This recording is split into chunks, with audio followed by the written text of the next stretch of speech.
Question number 12 में दिया है series LCR circuit with resistance 3 ohm, capacitive reactance, inductive reactance is connected to a circuit, so there is an inductor और फिर capacitor है and then there is an resistor. किसी भी order में आप कनेक्ट कर सकते हो, डजेंट मैटर।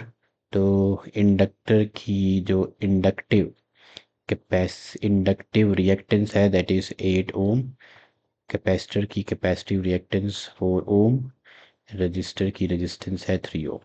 ये जो रिएक्टेंसेस हैं दीज आर द, जैसे डीसी सर्किट में operation offered by the circuit को बोलते हैं रेजिस्टेंस, तो यहाँ operation offered by the inductor और कैपेसिटर को हम बोलते हैं inductive and capacitive reactances. So these are connected to an AC source of voltage 220 volt, इस तरह से 220 volt.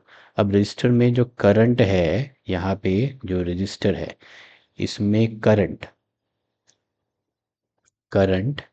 And voltage across the resistor they are in phase with each other. Capacitor में क्या रहता है, करंट जो है it leads the voltage across the capacitor by phase pi by 2 radiance.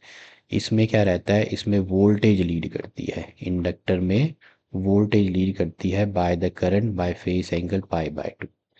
Okay, इनके अगर मैं फेजर डायग्राम्स इकट्ठे बनाऊं तो this is the current and voltage across the register, voltage across the inductor जो है वो लीड करती है, वोल्टेज अक्रॉस द कैपेसिटर जो है वो यहाँ पे लैग करती है, voltage across the capacitor by. इन दोनों का अगर मान लो सर्किट जो है, मान लेते हैं कि इंडक्टर डोमिनेटेड है, तो इन दोनों का रिजल्टेंट आएगा इधर।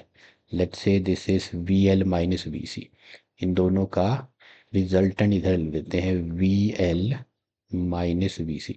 We L minus V C और वी आर और आई फेस में है, इन दोनों का रिजल्टेंट आ जाएगा इधर विच इज़ द सोर्स। ये नाउ दिस एंगल, इसका अगर मैं we L minus V C और ये वी आर है, इसका कॉस पाई ले लूँ तो this is called the power factor. तो power factor is V L minus V C by V R. अब वी एल जो है this is I into X L, ये है आई इंटू एक्स सी।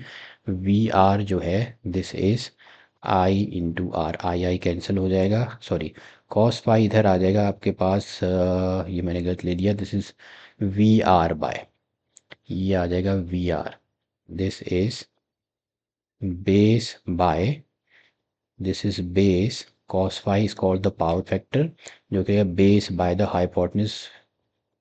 तो cos phi is equal to हो जाएगा this is I into R, V is, यहाँ V आ जाएगा I into Z, this is the AC source of voltage V, और पूरे जो एसी सर्किट की जो ऑपोजिशन है उसे हम बोलते हैं इम्पीडेंस। फॉर्मूला वही लगेगा, V is equal to I R, R की जगह जेड आ जाएगा, impedance of the AC circuit.